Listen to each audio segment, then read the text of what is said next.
Ok, nouvel épisode concernant des faits récents. Bien sûr, le pape, grand sujet où on pourrait en parler pendant des heures, même des jours. Mais là, on va faire un peu plus synthétique.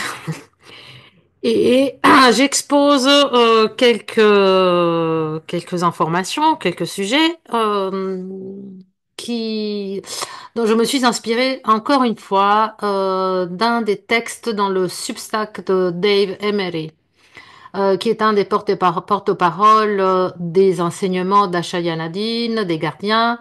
Et je vous joindrai le lien vers son Substack en anglais, bien sûr, dans la description de la vidéo. Maintenant, s'agissant du pape François, qui m'a donné quand même l'idée de produire cette vidéo, on s'est posé longtemps la question de qui était ce pape et depuis combien de temps c'est vraiment lui qu'on voit sur les écrans. Alors, je ne veux pas rentrer non plus dans ce sujet, le pourquoi on voit des visages différents, parfois c'était voilà, on présume que ce fut un hologramme qui s'est présenté un jour à la fenêtre du Vatican. Voilà, je présume que ce pape François n'est plus de ce monde depuis quelques années et qui a été substitué par d'autres figurants, acteurs ou doubles ou je ne sais pas quoi. Mais je veux pas rentrer justement dans cette quête qui peut être très, voilà, contradictoire, particulière, dérangeante. Donc, si vous voulez en savoir plus, si vous êtes curieux, allez faire vous-même vos recherches et confronter un petit peu les images, hein, les photos, les portraits de ce monsieur bien controversé. Maintenant, la papauté, la religion, c'est quoi cette affaire? Alors, il y a 2000 ans, plus ou moins, et en tenant compte de la révision du temps par Anatoly Fomenko, pardon, un historien chercheur russe, lui aussi très controversé, euh, qui prétend donc que Rome, bon, ça on le sait aussi, hein, s'est emparé du message messianique chrétien et l'a utilisé comme un mécanisme de contrôle sous de nombreuses formes. La thèse d'Anatoly Fomenko, souvent appelée Nouvelle chronologie, est une révision radicale de l'histoire humaine. Il propose que l'histoire telle que nous la connaissons est en grande partie fausse et que les événements historiques majeurs ont été déplacés dans le temps, parfois fabriqués ou dupliqués sous différents noms. Selon lui, les jésuites, au service de l'Église romaine, auraient forgé les textes historiques, bibliques et astronomiques pour créer une histoire falsifiée qui donnerait plus d'ancienneté et de légitimité au pouvoir de l'Église. Fomenko, cité par Dave Emery, affirme que la version actuelle de la Bible, notamment celle établie au Concile de Nicée en 325 après Jésus-Christ, aurait été créée ou lourdement modifiée par l'Église catholique et les jésuites. L'objectif étant de créer une légitimité religieuse et historique à Rome en s'appropriant les figures sacrées et les événements fondateurs du christianisme. Les textes bibliques originaux, selon lui, faisaient référence à des lieux et à des personnages liés à la Russie, à Constantinople et à l'Empire tartare. Ce n'est pas qu'à l'origine, même le gouverneur de Judée, hein, Ponce Pilate, voulait persécuter un homme essentiellement innocent, connu sous le nom de Jésus, mais les exigences de la politique, à l'époque comme aujourd'hui, imposent que le contrôle d'un collectif, que ce soit il y a 2000 ans ou de nos jours, exige que toute force spirituelle puissante et influente dans l'esprit humain soit totalement sécurisée et définitivement contrôlée. Ainsi, le désir impitoyable des chefs religieux juifs, entre guillemets, et des forces plus sombres derrière eux, a fait en sorte que Pilate procède à la torture et à la crucifixion d'un homme innocent, qui n'était pas d'ailleurs le Christ, le vrai Christ appelé Jéchoua 12, Sananda Melchizedek. Ceux qui ont suivi déjà cette chaîne ou qui connaissent peut-être cette histoire parce qu'elle est relatée dans mes vidéos précédentes, et ceux qui sont nouveaux à la chaîne, d'abord, bienvenue, et je vous suggère d'aller regarder les histoires de Christ dans deux ou trois vidéos que j'ai publiées. Je les mettrai à la fin de la vidéo pour aller s'éclaircir la mémoire ou découvrir en fait la narrative transmise par les gardiens et Achaya Nadine. Bien sûr, les pharisiens, les Sanhédrines du temps de Jésus n'ont jamais anticipé le résultat stupéfiant qu'allait devenir l'Église catholique romaine une fois que l'empereur Constantin et ses officiels chrétiens, entre guillemets, eurent codifié et aseptisé le récit chrétien après 325 après Jésus-Christ. Le reste constitue le moteur de notre histoire moderne à bien des égards, et ce ne sont pas les empereurs qui l'ont dirigé, ce sont les papes. Ces individus ont fini par assumer une position extraordinaire, autoproclamée, d'avocat du Christ et aussi d'exécuteur au nom de Dieu. Et lorsque les trusts furent créés, les structures fiduciaires, les papes détenaient toute la terre et tout ce qu'elle contient en tant que fiduciaires de Dieu. Ils détenaient les titres de propriété du monde chrétien et du message chrétien. En pratique, ils étaient les représentants de Dieu incarné et détenaient le contrôle non seulement sur l'existence physique de l'humanité, mais aussi sur son âme mortelle. Ce n'était pas du tout le but originel du message chrétien, et la plupart d'entre nous aujourd'hui le savent bien, heureusement.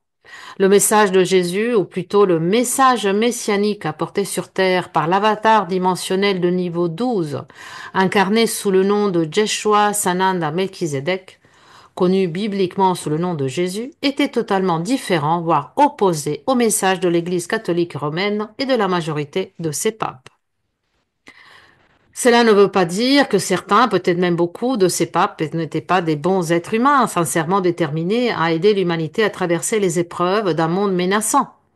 Il y a sûrement eu des papes et des membres du clergé qui ont cherché à assister et à apporter un soutien spirituel à leurs fidèles.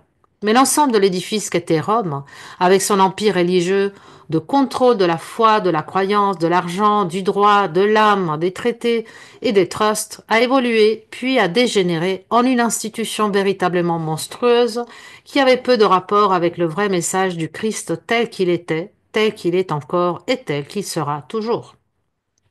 Le Christ est la structure modèle de nos royaumes universels holographiques et porte l'encryptage de la vérité originelle dans l'amour et non les politiques ou les narratifs du péché originel et de la dette primordiale qui ont dominé les traditions catholiques romaines pendant si longtemps, issues des Jésuites, les soldats du Christ, et du contrôle tripartite de notre monde, par le Vatican qui avait le contrôle et la capture de l'âme, la City de Londres qui avait le contrôle et la capture du dieu argent, et Washington DC qui avait le royaume et la capture militaire.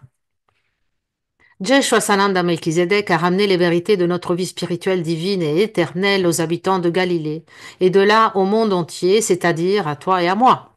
Il a clarifié les faits concernant notre identité spirituelle, car nous sommes des aspects du tout ce qui est, l'essence vivante éternelle du Christ. Il y a 2000 ans, sa présence fut le début du processus d'ascension que tous les êtres dimensionnels savaient devoir survenir entre l'an 2000 et l'an 2022. La vérité stupéfiante derrière ce message messianique a été volée d'abord par les êtres déchus derrière les voiles des dimensions 4 et 5, et puis contrôlée à la surface de la Terre matérielle par leurs forces léviathans hybrides humaines qui en sont venus à inclure la majorité des papes, cardinaux, rois, reines, hommes d'État, chefs de guerre, élites politiques, avocats et financiers corporatistes. Dans les enseignements d'Achayanadine, le terme Léviathan désigne une entité cosmique associée à des lignées génétiques hybrides, notamment les lignées Anu-Léviathan. Ces lignées sont issues des manipulations génétiques anciennes, notamment durant la période Atlante, et sont liées à des systèmes énergétiques déviés ou soi-disant tombés. Selon Dean, Achayanadine, ces lignées ont été fusionnées avec des lignées humaines originelles, les humains angéliques, pour créer des entités hybrides, souvent associées à des systèmes énergétiques déviés.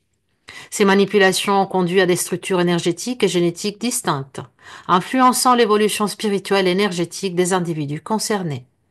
Dans ce contexte, le Léviathan représente une figure symbolique et énergétique liée à des lignées hybrides, des manipulations génétiques anciennes et des systèmes énergétiques déviés. Il est associé à des entités ou lignées ayant subi des manipulations génétiques, influençant ainsi leur évolution spirituelle et énergétique. Cela ne signifie pas que tous, mais bien tous ceux qui ont cherché à contrôler ce monde, sa liberté spirituelle élémentaire, sa richesse, son droit, ses terres et l'identité de sa population humaine. Notre monde est sous l'emprise d'une force spirituelle et physique alternative très puissante depuis très longtemps, au moins 2000 ans. Et le culte de Rome, jusqu'au Vatican, de Calgary au Vatican, d'une crucifixion tortueuse et totalement antichristique, jusqu'au décès aujourd'hui d'un énième pape, est enfin, et espérons-le pour toujours, éteint. Le vrai message d'amour, de joie, de liberté et d'unité de toutes les âmes est proclamé par tous les angéliques en éveil partout, qui se souviennent de qui ils sont et de la grâce ineffable et de la joie éternelle aimante que Jeshua Sananda Melchizedek a proclamé pour nous il y a 2000 ans, réside en nous. Rome et son Église, portées par une succession de papes, ont projeté leur ombre sur 2 millénaires d'efforts humains, avec un contrôle secret et souvent écrasant sur l'expansion de la vérité et la prise de conscience de notre identité christique. Certains peuvent se demander si le décès de ce dernier pape ne marque pas la fin de la Rome d'antan, de son dogme, qui niait toute compréhension intérieure et de cette légalité qui, en vérité, a crucifié un monde entier de sagesse. Le message messianique est de retour, le cercle est bouclé, et le Christ est enfin descendu de la croix, torturé de l'illusion, pour faire briller sa lumière céleste dans chaque crypte et recoin qui avait tenté de cacher la vérité. Et j'ajoute, et en particulier dans chaque crypte et recoin de notre cœur, de notre âme, de notre immensité christique. Ça, c'est la véritable croix Christ. C'est dans la symbolique des gardiens.